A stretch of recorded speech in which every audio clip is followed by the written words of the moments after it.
የቤተሰብ ጥልና ጭቅጭቅ ትምህርትህን፣ ስራህን፣ የጓደኝነት መስመርህን፣ መንፈሳዊ ህይወትህን ሙሉ በሙሉ የማመሰቃቀል ሚና ይኖረዋል።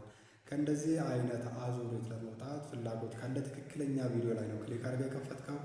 ዛሬ በኬቲ ሃፍነር የተጻፈውን ማዘር ዳውተር ሚ መጽሐፍ እንዳስሳለን። ከዚህ መጽሐፍ ያገኘኋቸውን ወሳኝ 5 ቁም ነገሮች አጠር አድርገን ቀጥሎ እንመለከታለን። የዚህ ማዘር ዳውተር ሚ መጽሐፍ የመጀመሪያው ሀሳብ ምንድን ነው?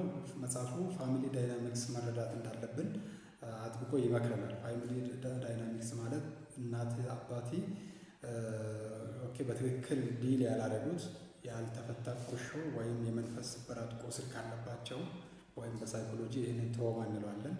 የነፍስ የመንፈስ ስብራት ቁስል እንደማለት ነው። እና ያ ካልተፈታ በትክክል ምን እያለ ይሄዳል ነው የሚለው ሲወርድ ሲወራረድ ከቅድመ አያት ከአያት ጀምሮ ወደ አባት የደረሰ በትክክል መታከም እንዳለበት ያስረዳል፣ ያብራራል መጽሐፍ።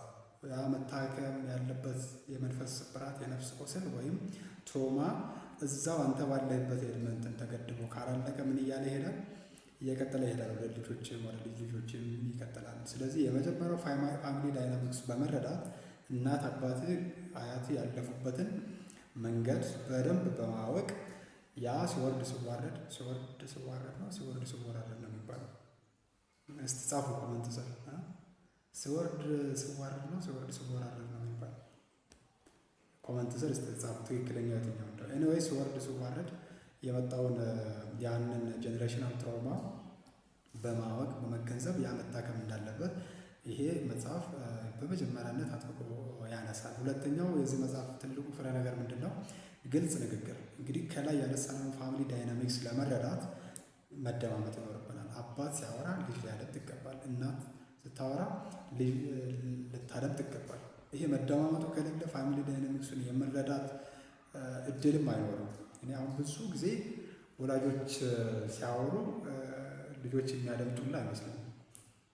ፍላጎቱም የላቸውም፣ ትዕግስቱም የላቸውም። እናት ሙሉ ያለፉበትን መጥፎ ነገር ሲያወሩ ቀርቶ ያሳለፏቸውን ደሳስ የሚሉ የህይወት አጋጣሚዎቻቸውንም ለማውራት ሲፈልጉ የሚያደምጥ ልጅ ብዙ የለም። እውነት ለመናገር እኔ በገጠመኝና በማየው አጠገቤ በማየው ብዙ ቁጭ ብሎ እናቱ ስታወራ አባቱ ሲያወራ የሚያደምጥ ልጅ ብዙ የለም። እና ያ ደግሞ የልጅ ኃላፊነት ነው። በነገራችን ላይ በቃ ማድመጥ አለበት። ይህንን ያልኩትን ጄኔሬሽናል ትሮማ ማብቃት ካለበት መቆም ካለበት መደመጥ አለባቸው። እናትና አባት ሲያወሩ አድምጣቸው፣ ግዘስታቸውና በምን አይነት ሁኔታ እንዳለፉ ከልጅነታቸው ጀምሮ ያወሩ። ሲያወሩ በደንብ ጽሞና ሰጥተህ በግልጽ ሲያወሩ አድምጣቸው።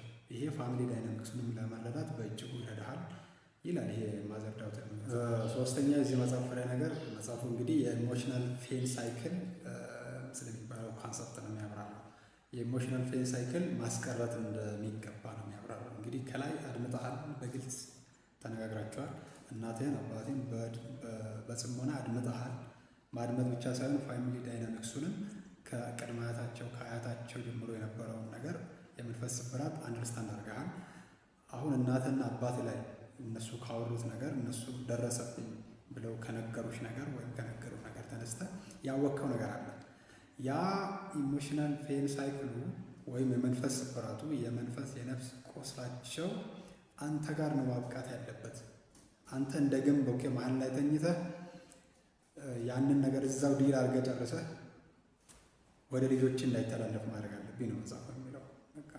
የሚከፈለውን መስዋዕትነት ክፍልና ያንን ተነጋግራችሁ በደንብ ተወርቶበት ባለሙያም ተጨምሮበት በደንብ ሀሳቡ በደንብ ተወርቶበት ምናምን እዛው ማለቅ አለበት። ልጅ ስለዛ ትሮማ መስማት የለበትም። እዚሁ ዲል አርጎ ካለቀ ልጅ ላይ የምታስተላልፈውም ጄኔሬሽናል ትሮማ ፎርዛት ማተር አይኖረም።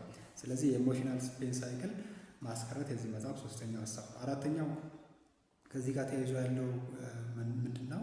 ይቅርታ ማድረግ። እናትህን አባትህን በደንብ ካደመጥካቸው፣ አያትህን በደንብ ካደመጥካቸው በኋላ ወይም በደንብ ሲያወሩ ካደመጥሻቸው በኋላ አያትሽ ላይ፣ እናትሽ ላይ፣ አባትሽ ላይ እንደዛ ያለ ነገር ያደረጉ ሰዎችን ይቅርታ እናትሽ አባትሽ እንድታረግ ምንድን ማድረግ ማበረታታት የልጅ ትልቁ ኃላፊነት ነው። ይቅርታ እንዲያደርጉ ማስደረግ ያንቺ እንትን ነው። ማድመጡ በራሱ ቴራፒ ነው። በነገራችን ላይ ሲያወሩ ቁጭ ብለሽ ማድመጥሽ ያስመሰግንሻል።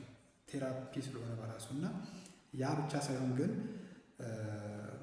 እንግዲህ መታከም ስላለበት በአካል ካሉ በነፍስ ምንድን ነው ያልሞቱ ከሆኑ ሄደው እንዲጠይቁ ማድረግ ትችላለሽ፣ ማድረግ ትችላለህ። አባቴ እናቴ ላይ በደል ያደረሱባቸውን ሰዎች ማለት ነው። የሌሉ ከሆነ ደግሞ ወይም ያረፉ ከሆነ ከልባቸው ይቅር እንዲሉ ማስደረግ ትልቁ የልጅ ኃላፊነት ነው። ትልቁ ማድረግ የምችይው እንደ ልጅ ያንን ነው። ይሄ መጽሐፍ ነው የመጨረሻው። የዚህ መጽሐፍ ሀሳብ ምንድን ነው? ስለ ሮል ሪቨርሳል ያወራል። የቦታ መቀያየር፣ የኃላፊነት መቀያየር ይኖራል። እናትሽ አባትሽ በእድሜ እየጨመሩ እየሸመገሉ ሲመጡ፣ እየደከሙ ሲመጡ አሁን ያንተ ተራ ነው፣ አሁን ያንቺ ተራ ነው።